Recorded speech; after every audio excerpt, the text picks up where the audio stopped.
Hello. All right, this is the final term in my series of 8 terms that I've been defining, and let me explain a little bit about defining terms in philosophy. Philosophy is often about, hey, what do we mean by a given term? And, there might be a general idea, like, which is sort of the cross section of billions. There's, what, 7 billion? Is it 8 yet? Billion people on the planet. So there's billions of ideas about what, philosophy is. At least hundreds of millions of people have an idea of what they think philosophy is. Given on the word, there's going to be all these different definitions, different understandings. Um, and it's sort of like there can be a reference definition for a word, but when you're using the word in a sentence, it isn't automatically the reference definition out of, Merriam-Webster that you're using. You're using whatever you've got, right? Put it in your own words. If you can define the term in your own words, that's the one more likely you were using, right? You weren't using some abstract thing you don't understand and can't describe that's defined by some other person, right? So this exercise that I'm doing is to define these 8 terms, these 8 terms here in a way that they work together, that they can, so that they together they create a philosophy that can analyze human experiences that might have aspects that all of these, different aspects of a series of experiences that can be analyzed, in terms of their materiality and relativity and spirituality or whatever. So the final term out of the 8 is art, right? So let's just start, since I think a hard part for a lot of people is that I'm defining terms, right? So dictionaries, there's multiple dictionaries. They don't have exactly the same terms. They can't, copyright law. And, there's special things. You might see relativity in Webster's dictionary, but there's also going to be a definition in, the Stanford Encyclopedia of Philosophy. There's going to be a different one in the Oxford Dictionary, and there's still a different one in the Oxford Encyclopedia of Philosophy. I think that's what they call it. I had a book around here that was the Oxford, I think, Encyclopedia of Philosophy. So anyway, I'll tell you what my definition is for the purposes of fitting in this philosophical system, because there's alternate. I suggest you define these 8 terms your own way, and that will define a philosophy for you. It's really about that this is a spread of concepts, however you define them, that's going to say a lot about how, what your worldview is. So I type define quote unquote art into Google, and Google gives me the definition. Art. Noun, the expression or application of human creative skill and imagination, typically in a visual form, such as a painting or a sculpture, producing works to be appreciated primarily for their beauty or emotional power. Yeah, that's not the way I'm going to define it. That sounds like a description. Um, it's descriptive of, like, hey, you take the extension, all the works of art, and how would you describe them? Well, usually the one people say are works of art, they're visual, and people talk about their emotional power or how pretty they are. Oh, wait, there's a second one here. The various branches of of creative activity such as painting, music, literature, and dance. Oh, with some examples. Definition 2. How? So the definition of art is 2, according to Google. The next thing is art definition by Merriam-Webster. Let's go there. Art, noun, definition of art. 1 of 5. 1. Skill acquired by experience, study, or observation. Wow, that's very different. Their example is the art of making friends. 2. A branch of learning. 1. One of the humanities. 2. Arts, plural, liberal arts. B. Archaic, learning, scholarship. The third definition is an occupation requiring knowledge or skill. The fourth is the conscious use of skill and creative imagination, especially in the production of aesthetic objects. Interesting example there is the art of painting landscapes. Also the works so produced, a gallery for modern art. 5, archaic, a skillful plan, the quality or state of being artful. 6, decorative or illustrative elements in a printed matter. Okay. And we could go on. The purpose of my definition, and I think those are perfectly fine definitions. As I say, one of the ways to use these 8 definitions is to take the concepts and define them your own way, including negatively. You can be against philosophy, define philosophy and go, and that's why I'm against it. Or skepticism, or materialism, or relativity, or spirituality, or ethics and morality, or art. Okay, so the definition of art that fits with these other definitions, I mean these guys, that I've made is the intentional creation of appearances. With art, you're creating something that appears a certain way. It doesn't necessarily successfully appear the way you intended, but it appears. People see it. It has an appearance, and that's it. That's what art is. The intentional creation of appearances. And this creates a cycle since philosophy is the intentional contemplation or conscious contemplation of appearances. Skepticism is that appearances aren't as they first appear. If you reflect on appearances, what appears to be the case will change.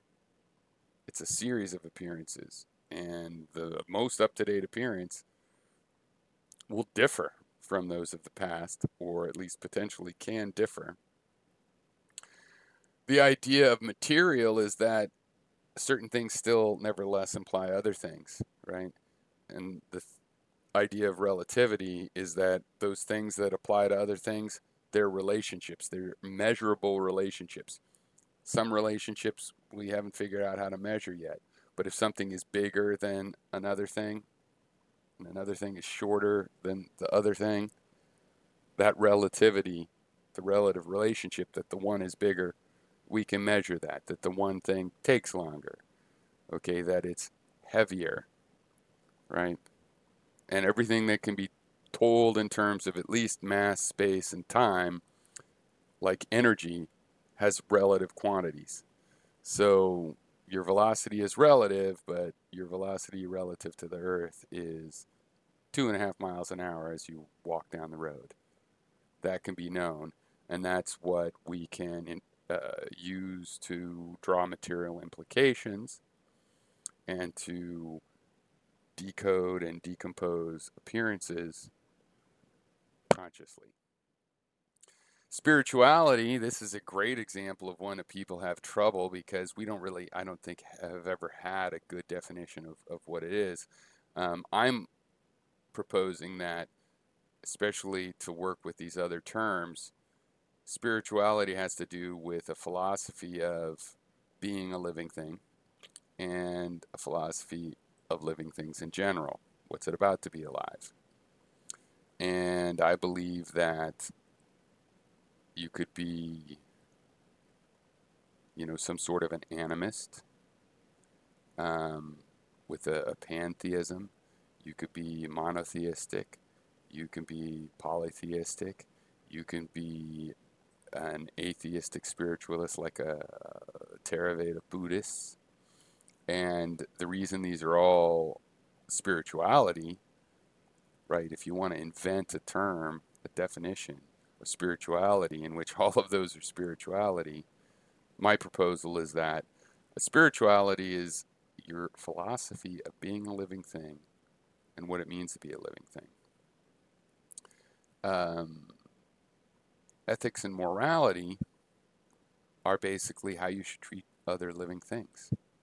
If they're in a group that you're in, like the group of humans, group of mammals, group of fellow villagers or fellow citizens, or if they're in a different group, like you are the doctor and they are the patient, You are the soldier and they are the civilian. These terms all work together through the fact that they're all based on appearances. You have the conscious contemplation of appearances from wherever they come. You have the decomposition of appearances into more reliable appearances, or at least they appear to be more reliable. You have material implication where certain appearances imply other appearances. If you see a footprint on the beach, it means somebody has walked on the beach. Relativity, which is where we actually get facts. Facts are relative material like conditions. The distance, a distance is the distance between something both separates and connects it, right? Like two parts of a circuit have a wire between them. The length of the wire is their distance and difference. It's also their connection and similarity. And that's the fact. That wire, the relationship between the two components, is the factual thing about the situation. So that's what we start from when we draw material implications. The reason the footprint in the sand means that somebody walked there is because of the relationship of footprints to feet. Right? The inclusion of spirituality, while disconcerting to many, is because, you could use a different word. We could use, I don't want to. But it's obvious that somebody consciously thinking about, ideas and their situation and what they're going through is going to come up with ideas that are properly categorized into like their philosophy of what it means to be them, a living thing. Their philosophy of how other living, like those guys probably have wants and desires too, like myself. A belief such as that is a spiritual belief because it has to do with being alive, which is what the word spirit originally is associated with. The disassociation of spirit with being alive is really saying non-living things are in a sense alive. For example, if a mountain had a spirit in some pagan theology, they're saying it's living in some sense. It has this thought process of a living creature. That's what spirit means, is, to have a spirit is to have the quality of a living thing with your own attitudes, ideas, and they could be a little random, they could be predictable, they can be, like a thought in a living thing. I want that. I don't want that. I'm running from this. I'm running toward that. And ethics and morality, of course, they're a natural part of this spiritual idea. See, the only material consequences, things that have meaning, one thing being true means another thing is true, that can only be relative to a living thing, like yourself. You have to make that comparison. A stone or a boulder has all these things impinging on it, and there's relative facts about it, but really only for a living thing to take. The boulder itself is merely existential, or it would appear.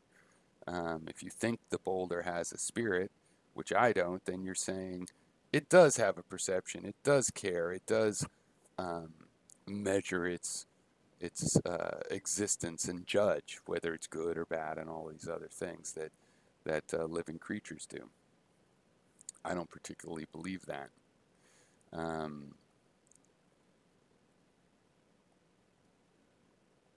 But it's possible to believe. And by that definition, yeah, you would be saying your spirituality is, all things have some, are similar enough to a living thing that they're on the threshold side of a living thing and you consider them that way. And then you might have to have a morality about I'm in a group with a rock and I can't break the rock because the rock is a spiritual thing and I wouldn't like to be broken in half. All right. Dictionary definitions are relevant. we can bring them up. But they don't mean that we can't do philosophy. And to do philosophy means that we're going to consider how we want to define things, how we want to improve the definitions of things. And in this case, what I've done is I've created a system of terms that link together and are complete in the sense that they surround, right, what's left over when you have an experience, whether you go to a play or you go skateboarding or you're watching videos or whatever you're doing, are these 8 terms surround it, right? If we describe what you do in terms of its philosophical conscious contemplation of what it is, doubting that things are as they appear, making logical, material, consequential chains of reasoning about them, relating the things to find, what's bigger, what's smaller, what's red or what's blue, or what's more this and less that and less this and more that. And we take human beings into account, what it's like to be a living thing. In other words, a mouse in a box is different than a rock in a box. And we ask what the ethics and morality are of how these different roles should treat each other, and how things that are in the same group should treat each other. You've got a 90% hit rate that your thing's going to have all of those aspects. And that by looking at them as pieces, you can define consciously approach understanding the whole consciously. Like, what do you think about these things? If you have your opinion on all of these guys, then you're going to have a bunch of the answer as to what your philosophy is. You have a conscious idea, and that's your philosophy on that subject. A lot of you like to have unconscious ideas, I've noticed. Okay, so that's that, but I'm going to go see if anybody happened to catch this. Okay. Tinfoil Hatter. Hey, sir, art is whatever I say it is, or you say it is. Well, I'm saying that there could be a lot of definitions of art. And I think in different contexts, just like there's different kinds of logic, there's different mathematical systems. You can have Cartesian coordinates, you can have radial coordinates, you have a hyperbolic plane, you have logarithmic. I'm presenting a particular definition of art, judged among them all, that it's simply the intentional creation of appearances. So it's not whatever you say it is.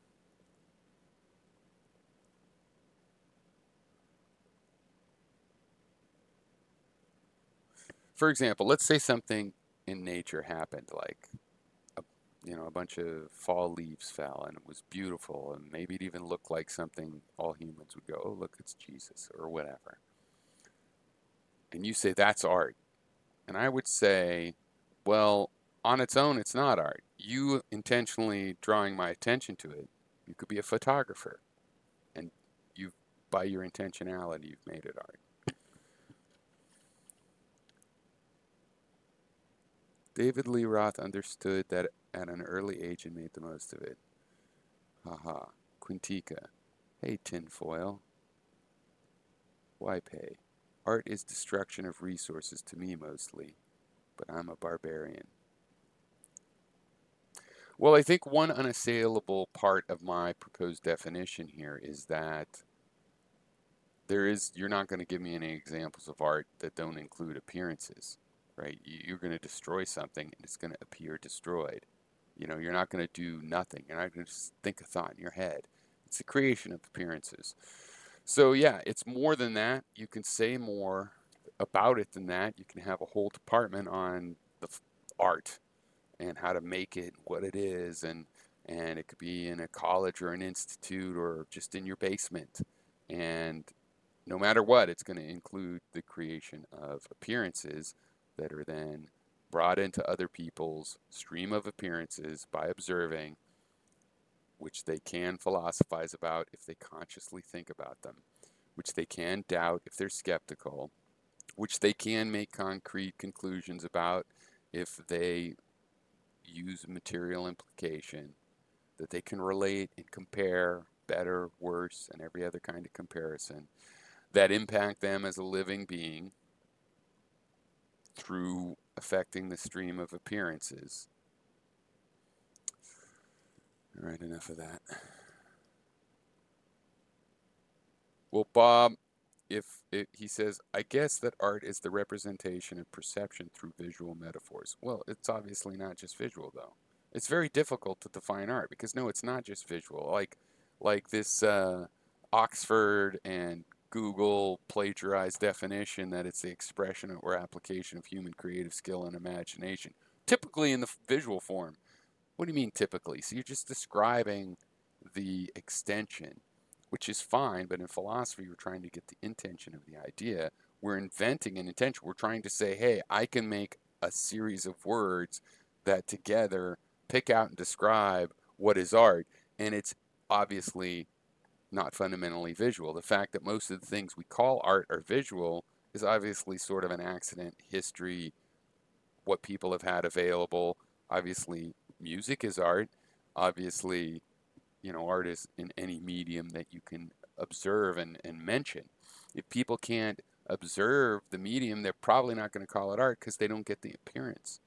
They don't absorb and calculate and build up an appearance of what they're seeing because it's, just invisible, like a thought inside someone's head. All right.